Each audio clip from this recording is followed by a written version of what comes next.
right, so we have completed the Gospel of John this time around, and we're looking now at the Gospel of Thomas, the Gnostic Wisdom of Jesus. This book is put together by Jean-Yves Leloup with a foreword by Jacob Needleman.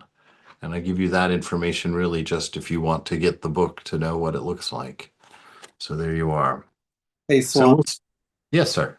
I had Jacob Needleman was a professor at San Francisco State, and I took several classes with him. He was very interested in Christian mysticism, Uh-huh. and he approached it as a scholar, though. So he gave classes on mystical Christianity and things like that at San Francisco State. Wow, that would have been great. Did you go to those classes or? Yeah, I was in one or two of them. I was coming to Vedanta at that time, so his understanding seemed a little. I mean, when you compare it to some of our swamis, it was a little not that Yes. deep, but still to have a class like that at a university was nice. Yeah. Yeah. I can't remember. I took a comparative religions class there, and the teacher was he considered himself, what did he call himself? A Gnostic Buddhist Christian. Wow.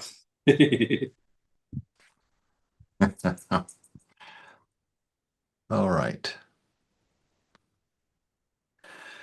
All right, so I'll read through the forward here just to kind of get us all on the same page with what we're reading.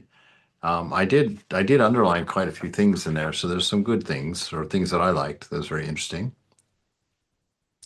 He starts off, among all the astonishing documents that were accidentally, or perhaps fatefully, unearthed in 1945 near the desert village of Nag Hammadi in Upper Egypt, the Gospel of Thomas has made the greatest impact on our understanding of Christianity. The first English rendering of this text was published in 1959 and was greeted with intense interest by scholars and theologians alike. But the impact of this document was soon to be felt far beyond the circles of specialists, almost as though an audible recording of the voice of Jesus had been discovered. That is to say that even across the reaches of millennial time, and even through the curtain of translation from languages known to but few, for many of us, the words in this text have the power to touch an unknown part of ourselves that brings with it an undeniable recognition of truth and hope.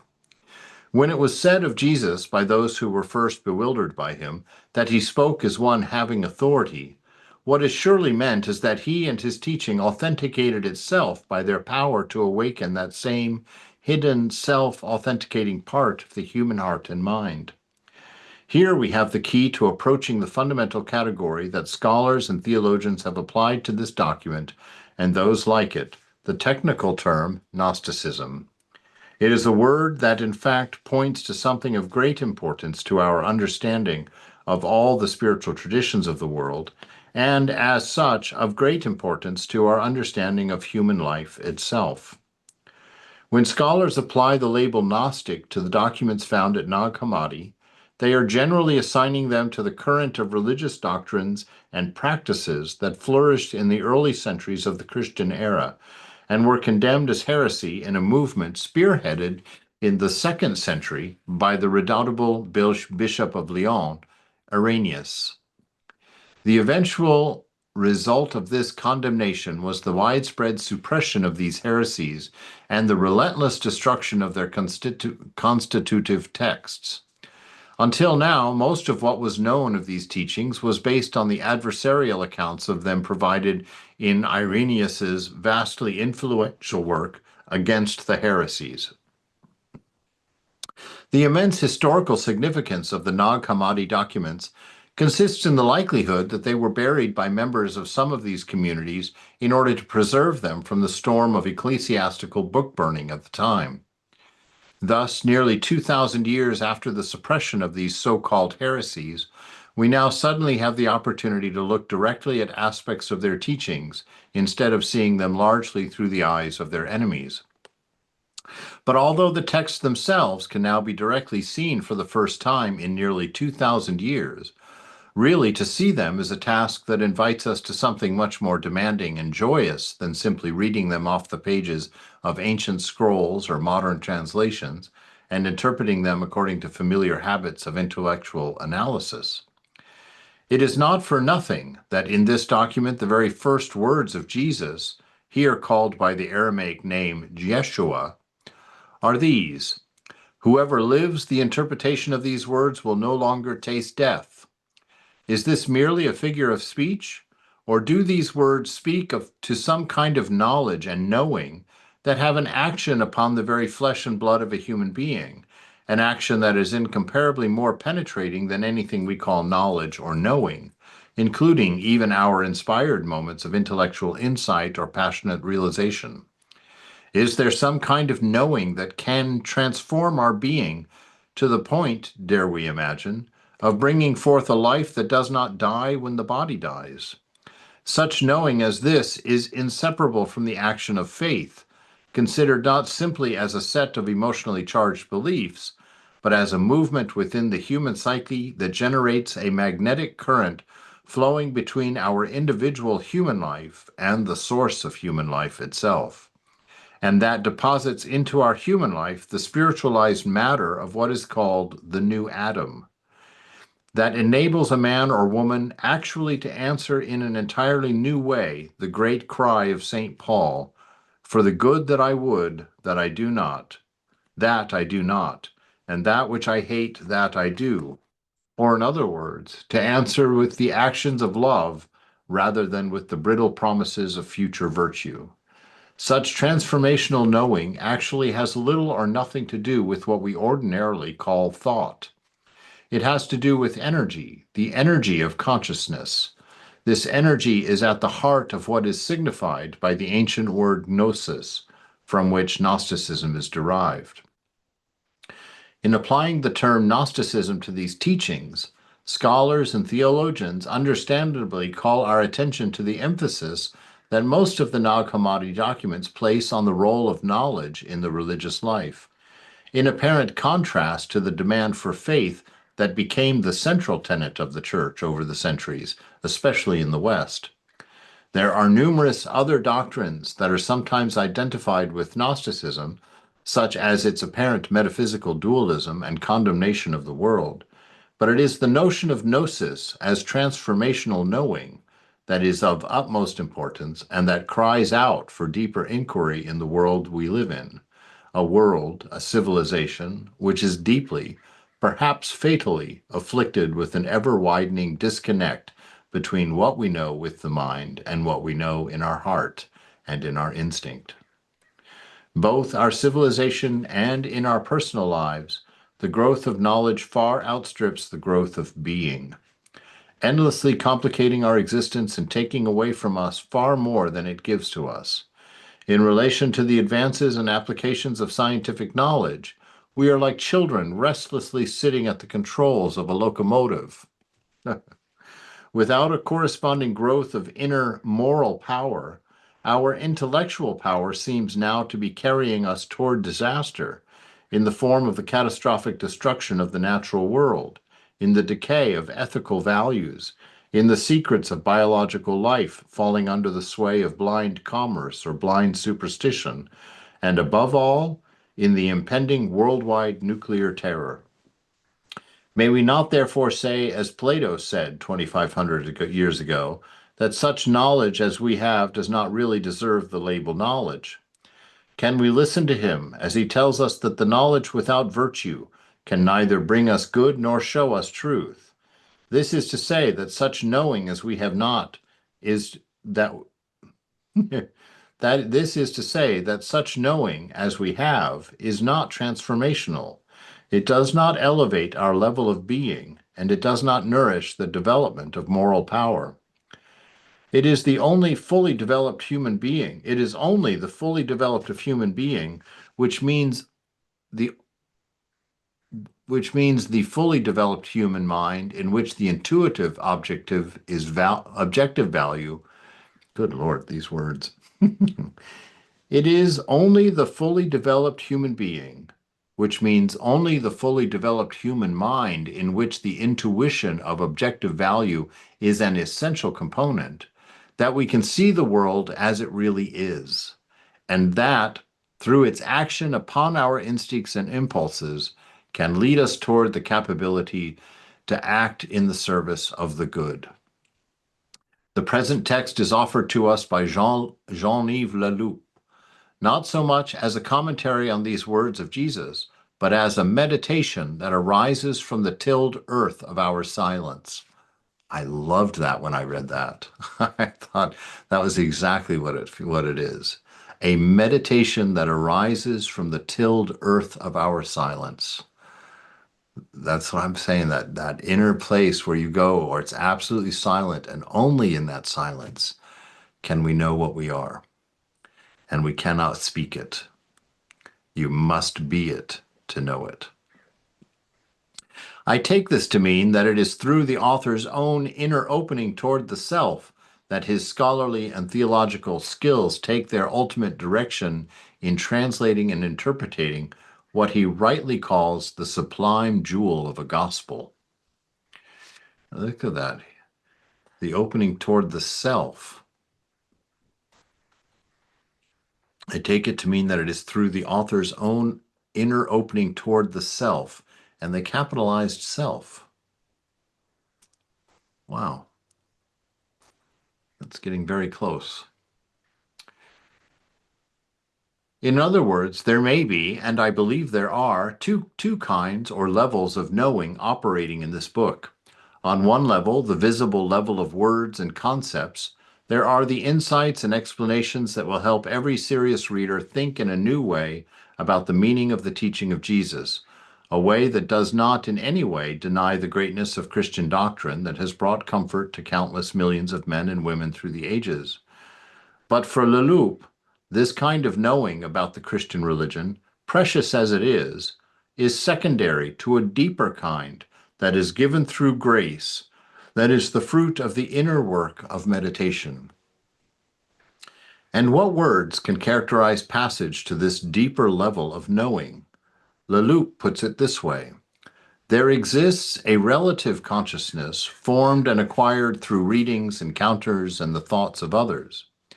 And he goes on to say, but there is also a consciousness that arises directly from the knowledge of ourselves, of the living one within us. It is toward this consciousness, this gnosis, that Yeshua invites us in this Gospel of Thomas, not in order to become good Christians, but to become Christs. In other words, Gnostics or awakened human beings. This deeper knowing may properly be called pure consciousness, or perhaps more precisely, the pure energy of consciousness.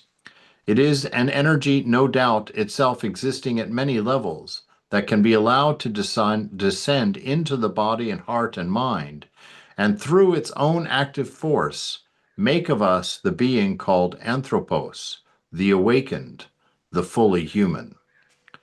This energy is not what we ordinarily call thought, but it is the energy that has the power to do what we have wrongly imagined our ordinary thought can do. It can direct all our functions, including our mental thought. This book, therefore, as is true of Jean-Yves Leloup's presentations of the Gospel of Mary and the Gospel of Philip, which are also Gnostic texts, is in itself a step toward the work of the mind that desperately needs to be rediscovered in our era. The proper work of the mind is to function at two levels, the level of silence and the level of expression. Oh my God, I'm going to love this. Wow. The proper work of the mind, this is good. The proper work of the mind is to function at two levels, the level of silence and the level of expression. And it is expression that is secondary. That is, truth in the form of words and formulations can come only out of silence.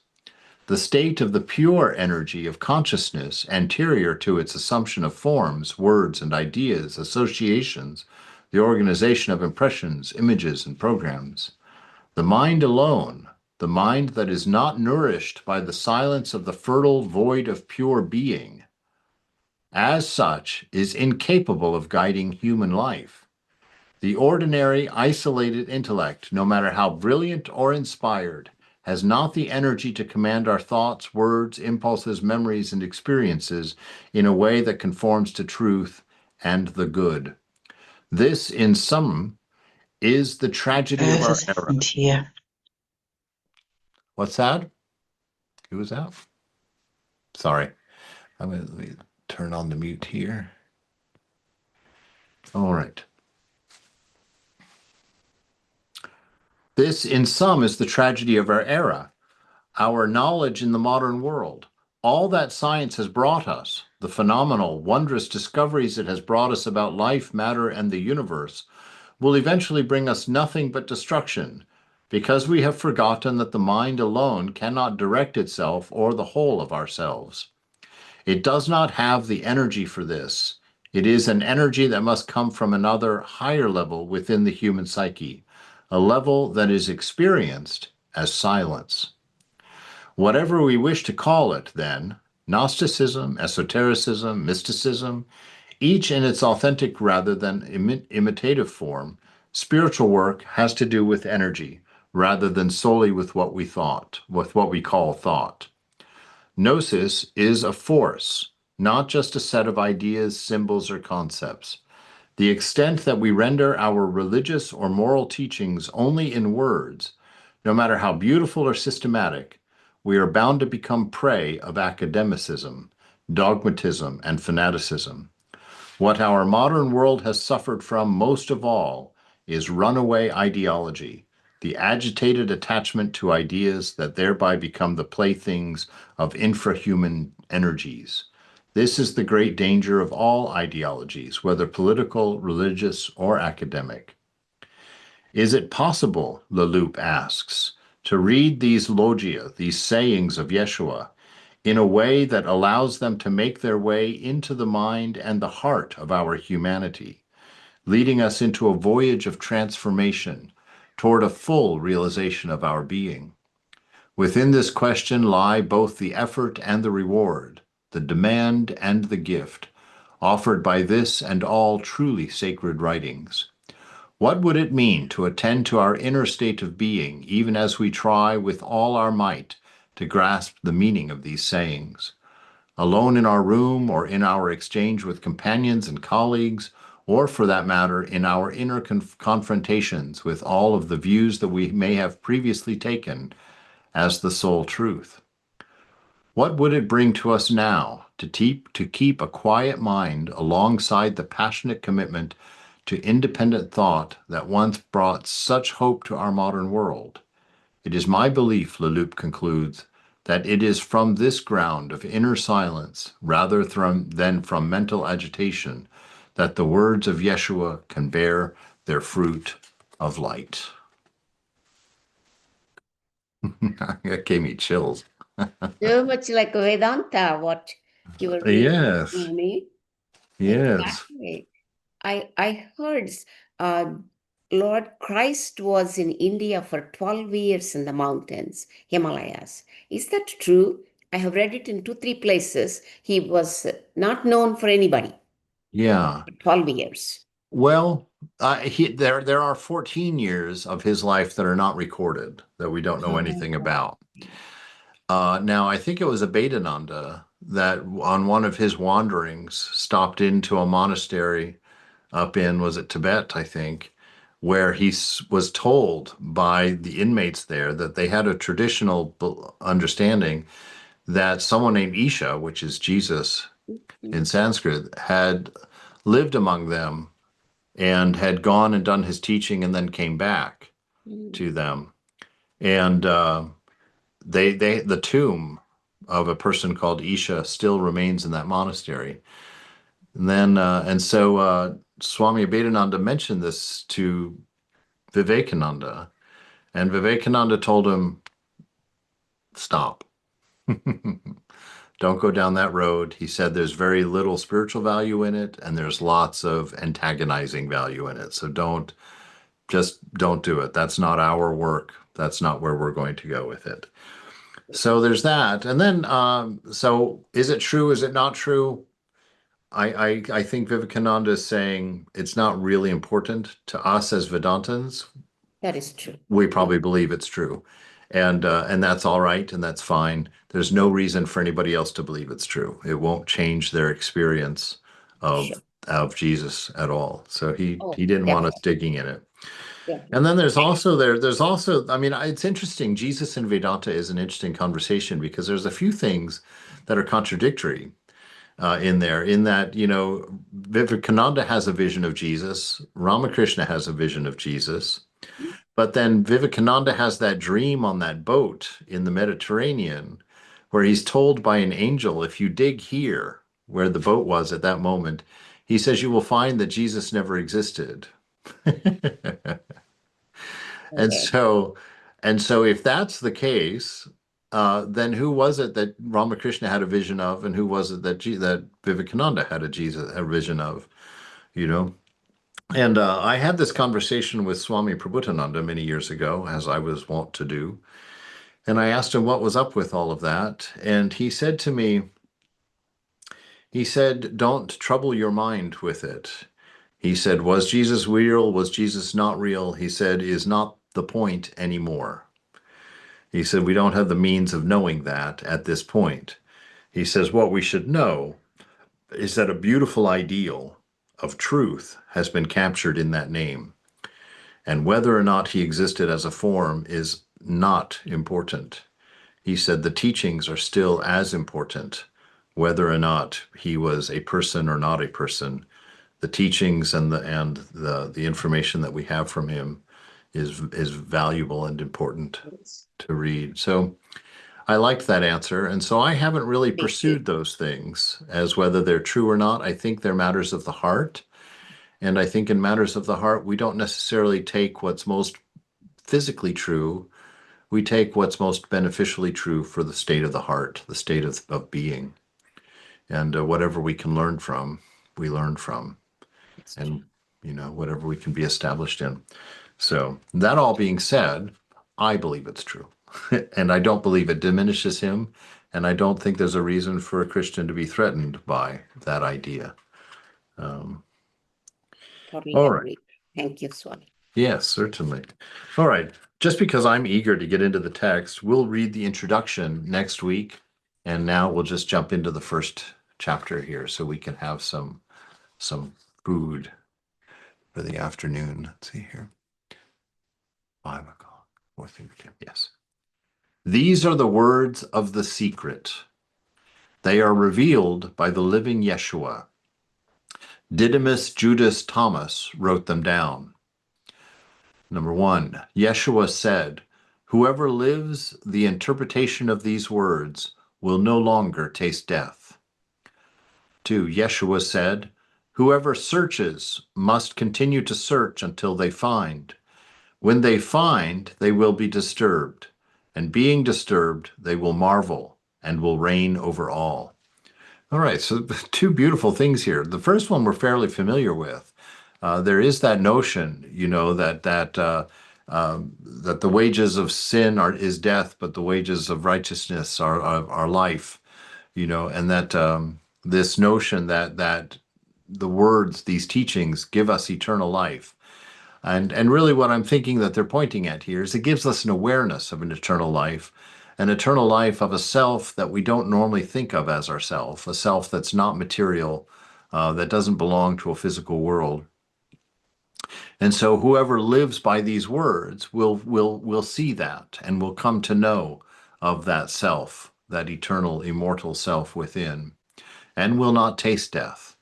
You know, those who do not know of it, they will taste death, not because they are any different, they will die any differently than we do, and not because their death is any more real or less real than what we experience, but someone who knows the self and understands that there, we'll say, a part of us, as it were, that doesn't die, is not going to be surprised. And so when we die as a spiritual seeker, we will die knowing that we're observing a dying body. We will know that there's a place within ourselves that we will watch this happen and not be affected by it. And so we will not experience necessarily the suffering and the terror of death. But someone who knows nothing of these things, who has believed and lived as the body for their entire life, they will believe that they're watching themselves die. And they will suffer the terror and the fear of that experience. They will also still be there when it's finished, but they didn't know that going through it, and so they will believe themselves to pass through death. And so this is what I think what they're alluding to there. So these teachings will lead us to a place of knowing, to a place of freedom from the fear of death and from the fear of this changing world. And that whoever searches, we have to search until we find. We're compelled to it in our nature. All of us. That's why everybody ultimately comes home, because we're all ultimately looking. We all intuit that there's something beyond this. And he says, when they find it, they will be disturbed. Right? Your inner world will shake. And I take this back to the experience of mine when I had that trip in India. And I had that experience that kind of led me to believe that there was something beyond this reality. It was disturbing because I had spent my whole life in pursuit of the material. I had spent my whole life in trying to appease myself as a body mind. And when I came to realize that that had gotten me nowhere in relationship to who I was or what I am, that was very disturbing. So disturbing, I quit everything. So I think that's what he's referring to, that as we learn these things, we will be disturbed because they will shake our world. They will rattle the things we thought were important. They will change the things that we're pursuing as important. When they find they will be disturbed, and being disturbed, they will marvel and will reign over all, because for the same reason we sit here marveling now. The reigning, the reigning just means that if you're the one in the room that knows what's going on, you're the one that's going to answer the questions. So perhaps we could call that reigning. It makes you the aware one. Yeshua said, if those who guide you say, look, the kingdom is in the sky, then the birds are closer than you. If they say, look, it is in the sea, then the fish already know it. The kingdom is inside you, and it is outside you. When you know yourself, then you will be known. You will know that you are the child of the living Father. But if you do not know yourself, you will live in vain, and you will be vanity. All right, so for Vedantists, this is quite straightforward. We live with this truth all the time, right? That we must know the self. We must know what we are. We must come to the terms with being Satchitananda. And to me, that has become the most obvious problem that we need to repair.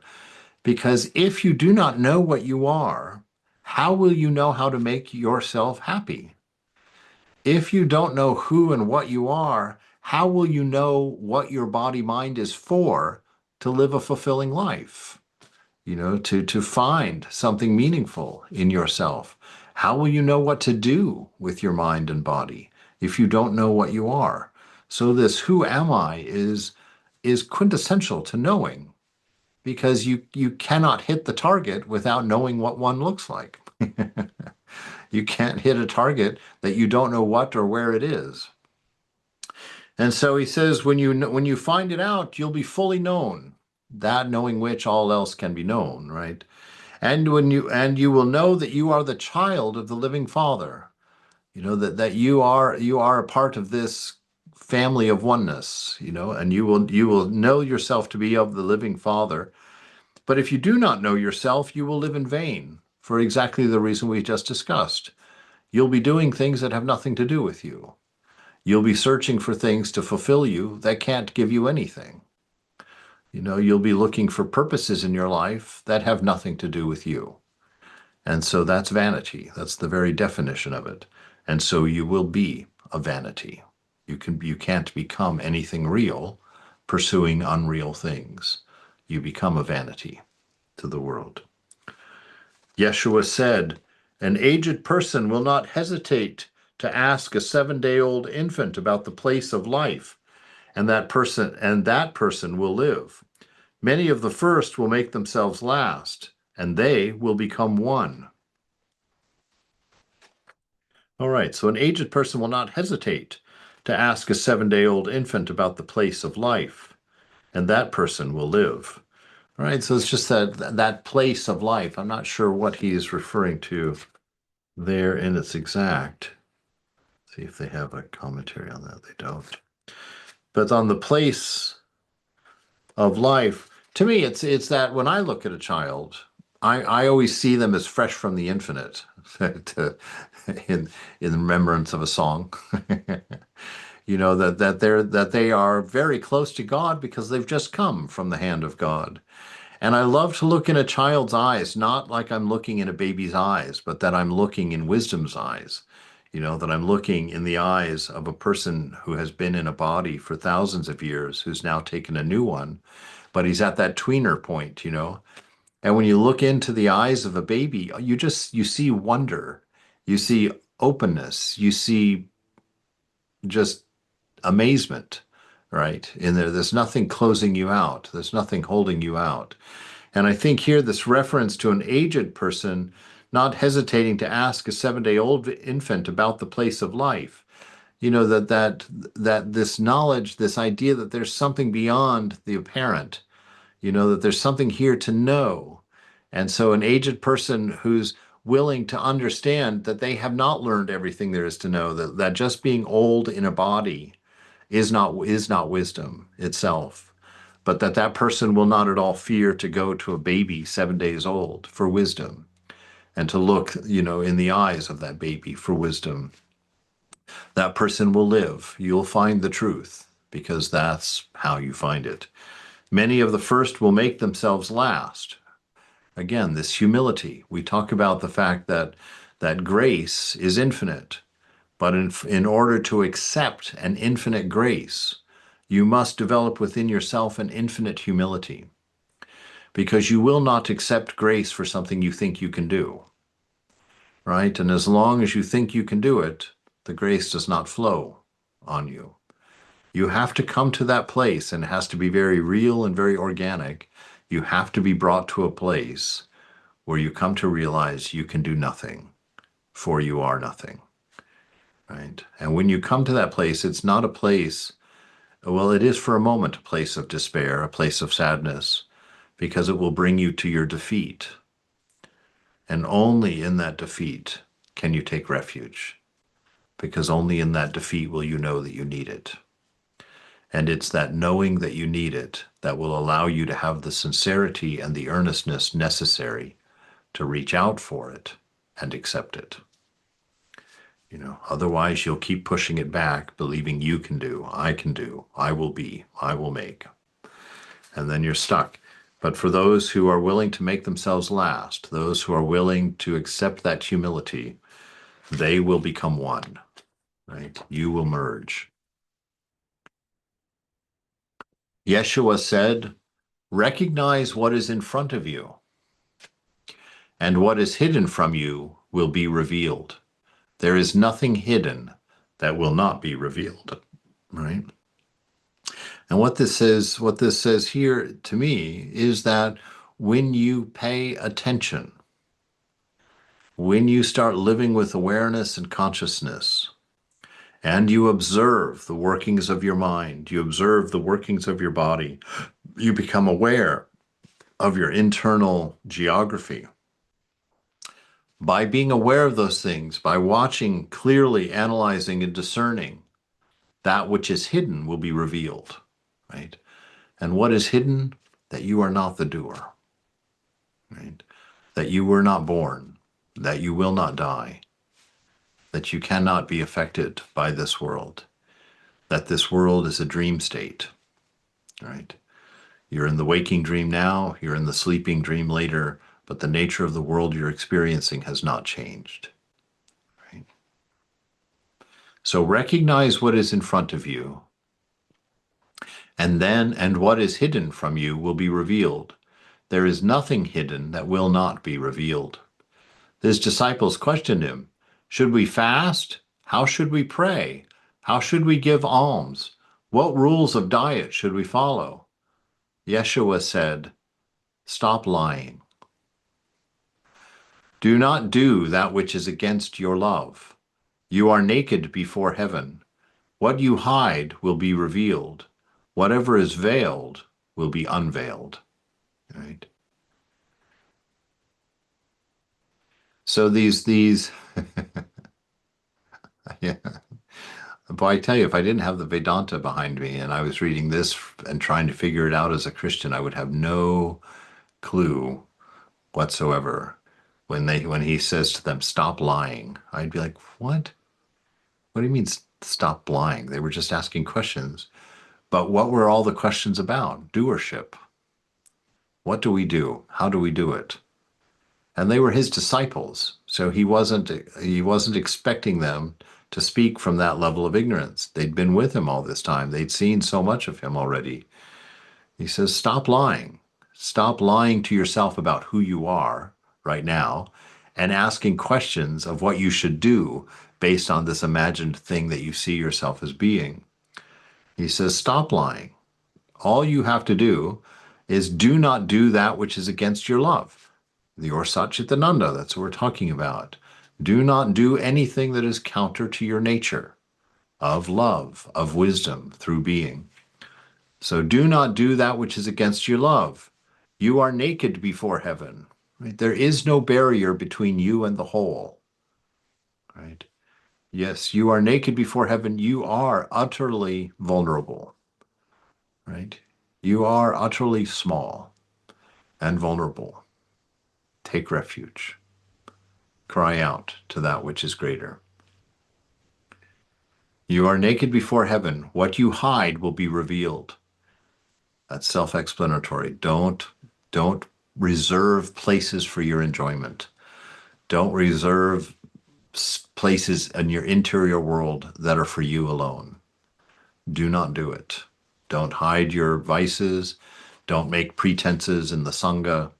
Don't present yourself as differently from what you are, because all of those things will calcify your faults and get them stuck in you. You won't be able to get them out. Right? What you hide will be revealed, and whatever is veiled will be unveiled. Right? So the one that used to really impact me was when I was a kid, when Jesus said, that which you do in secret will be shouted from the rooftops. Right? And it's like I could see myself as a kid doing things in secret that I certainly didn't want shouted from the rooftops. And certainly as an adult, there are things in there like that as well. And so he's just telling you very plainly, look, it's going to happen. Don't do it. Don't hide. You're a oneness and you're naked. Everything will become plain. Nothing that is veiled is going to remain hidden. Right? And that's necessary because when you die, we've talked about these near-death experiences, and quite often there's a commonality is this walking toward a light down a tunnel, right? And different people at the end of the tunnel, you always see something. People always seem to see either Jesus. I remember reading one person saw Satan. I remember one person saw his grandfather. One person, it was his mother or her mother. You always see someone down there. And I always think that that's kind of what appears to you is whatever form you have frozen God into by your thoughts of God, by your devotions to God. And so you see what I would imagine your highest form of love, right, for yourself. And that when you walk, what determines your next life is that walk down that tunnel. Now, this is not teaching. Please don't take this as teaching. This is an idea that I roll in my head, a consistency or a harmony that I interpreted these near-death experiences as a way of understanding them. And so I wondered about what is this walking toward this light down this tunnel, and seeing your ideal at the end. And I thought, well, that light, of course, is that spiritual light, that light of God, the light of awareness, the light of love, the light of isness. And to walk down that corridor is to be more than naked. Everything that you've done, said, poked at, everything is visible. There is nowhere for anything to be hidden. And if you are a person of grace, if you're a person who has known grace and has been intimate with grace during your life, then you can put that on yourself and you can walk unafraid down toward that light. And if you can walk into that light without taking refuge in anything except grace, then it's your last birth. You go home, you find your oneness.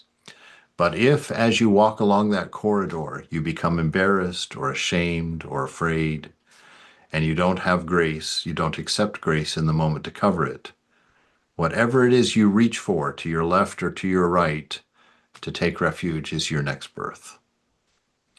And you come back again like that. And so this whole idea, whatever you hide will be revealed, whatever is veiled will be unveiled.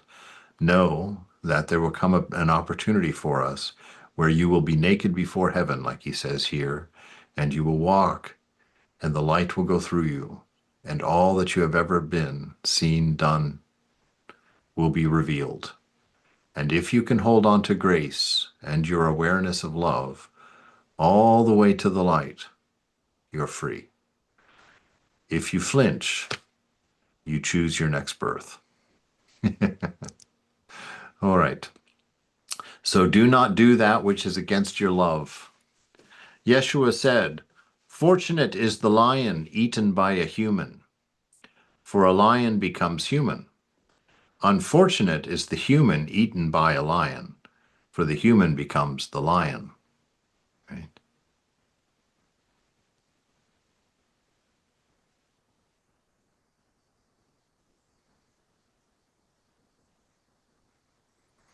I think this is very similar to that story that Ramakrishna tells about mind, that if you take the mind and dip it in, in that dye of the world that he talks about, and it comes out the color that you desire. I think he's talking about here where the lion is indicative of material world, right? The human being indicative of higher things. And that if you are eaten by the world is improved by that. The world becomes human. The world becomes enlightened, becomes taught. Unfortunate is the human eaten by the lion. Unfortunate is the person consumed by the world, for they become the world. They become that temporary aspect.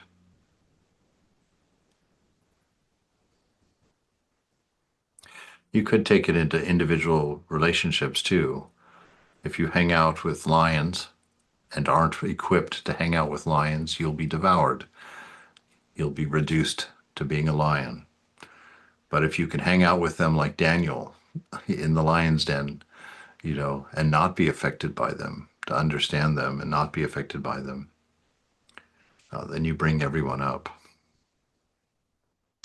Yeshua said, "A human being is like a good fisherman who casts his net into the sea.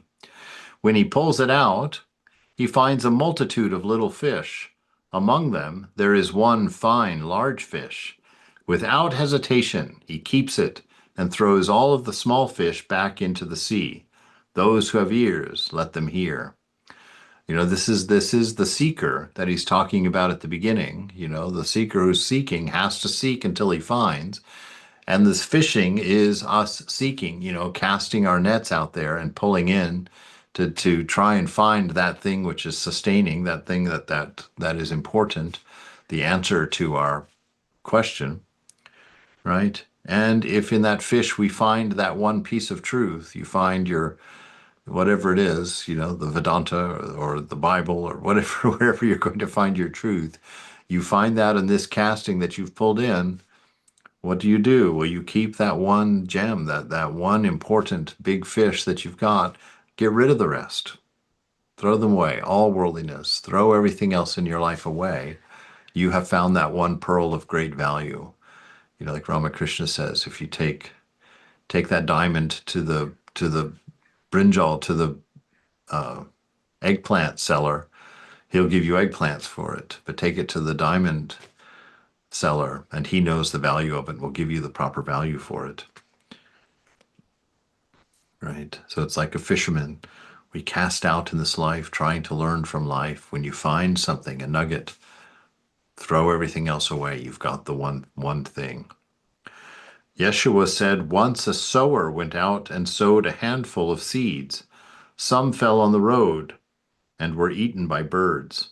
Okay, and so this is that story of the parable of the sower. And in this one, the seeds that are being thrown are the seeds of truth, the messages, the message from God, the teachings from God.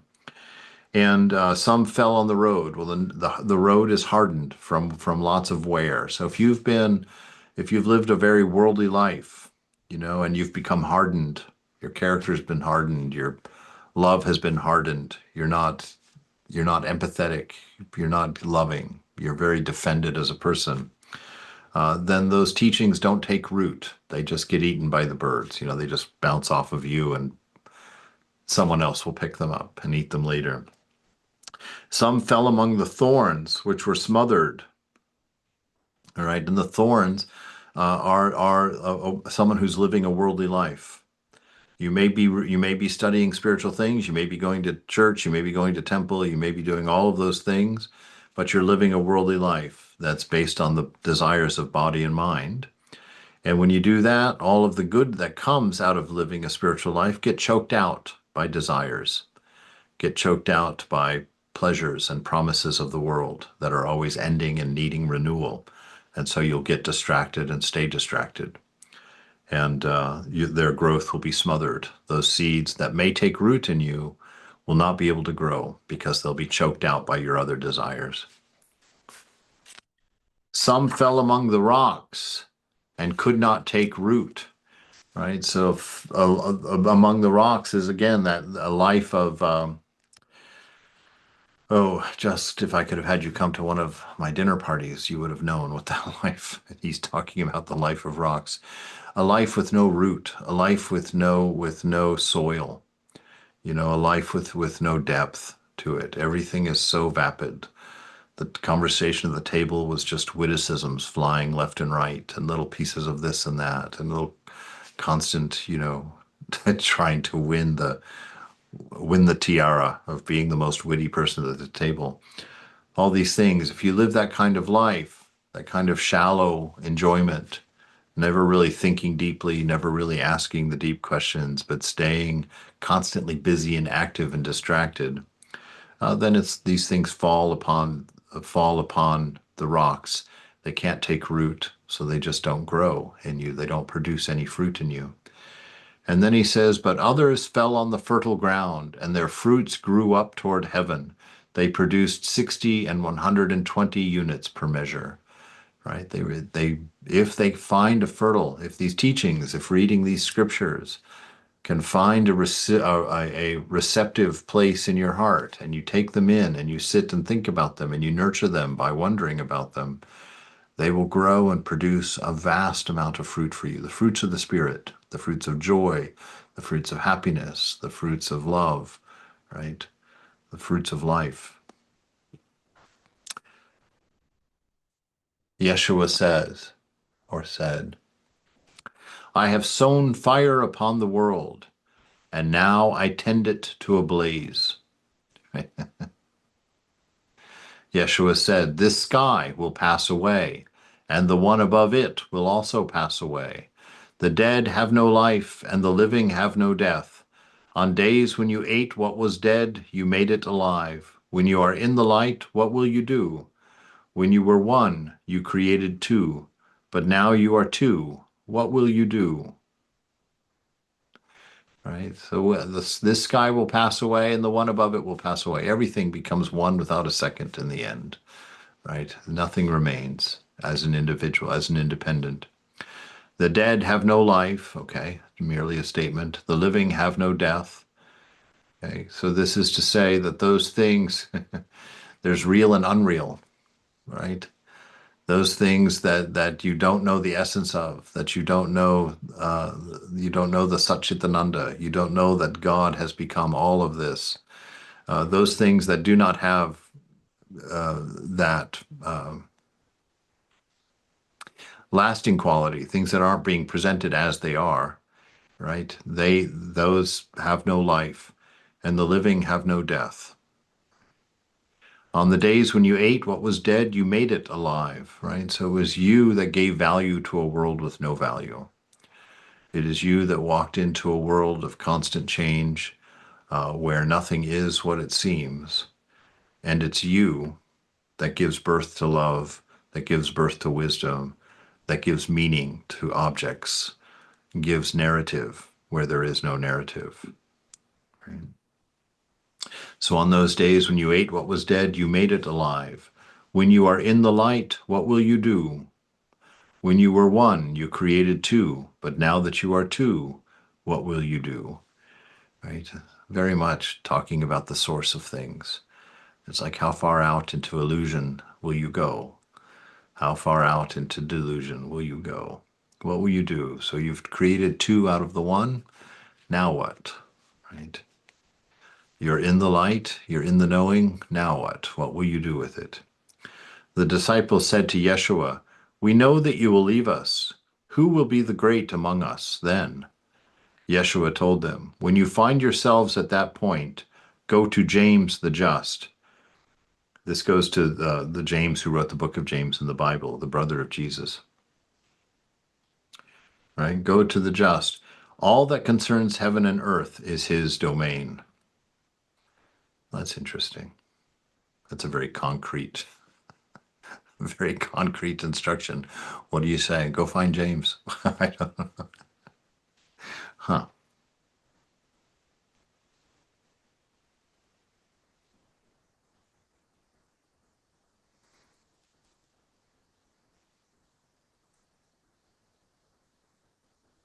Okay.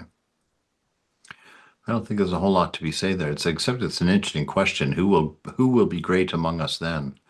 But they're asking for leadership. They're asking who's going to show them the way, probably, after he's gone. And so he gives them his brother.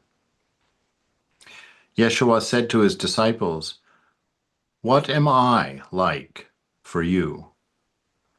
To what would you compare me?" Simon Peter said, "You are like a righteous angel." Matthew said, "You are like a wise philosopher." Thomas said, "Master, my mouth could never utter what you are like." Yeshua told him, "I am no longer your master, because you have drunk and become drunken from the same bubbling source from which I spring." Then he took him aside and said 3 words to him. When Thomas returned to his companions, they questioned him, "What did Yeshua tell you?" Thomas answered, "If I told you even one of the things he said to me, you would pick up stones and throw them at me, and fire would come out of those stones and consume you." I bet he told him something like, "You are that." That's all he would have had to say to him, for people to pick up stones and throw them. Even one of the things. Well, what a mystery. He said to him 3 words to him. Thou art that.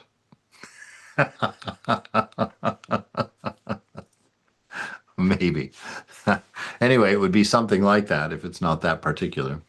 Thomas answered, "If I told you even one of the things he said to me, you would pick up stones to throw them at me, and fire would come out of those stones and consume you." Yeshua said to them, "If you fast, you will be at fault. If you pray, you will be wrong. If you give to charity, you will corrupt your mind. When you go into any land and walk through the countryside, if they welcome you, eat whatever they offer you. You can heal their sick. It is not what goes into your mouth that defiles you. It is what comes out of your mouth that defiles you."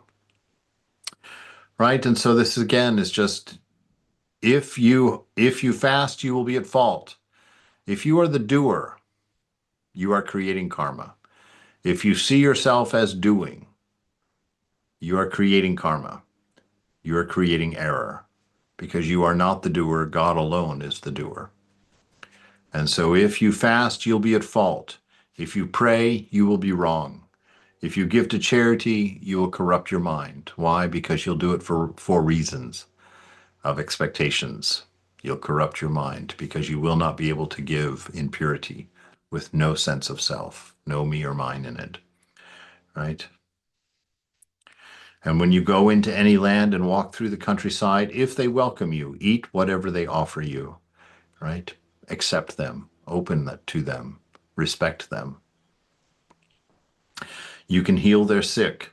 It is not what goes into your mouth that defiles you. So don't think that because they're giving you something that isn't kosher, or giving you something that you don't normally eat, do not think yourself too good for that or better than that. Eat it, he says. Accept them, respect them, love them. All right. We're going to stop there for today.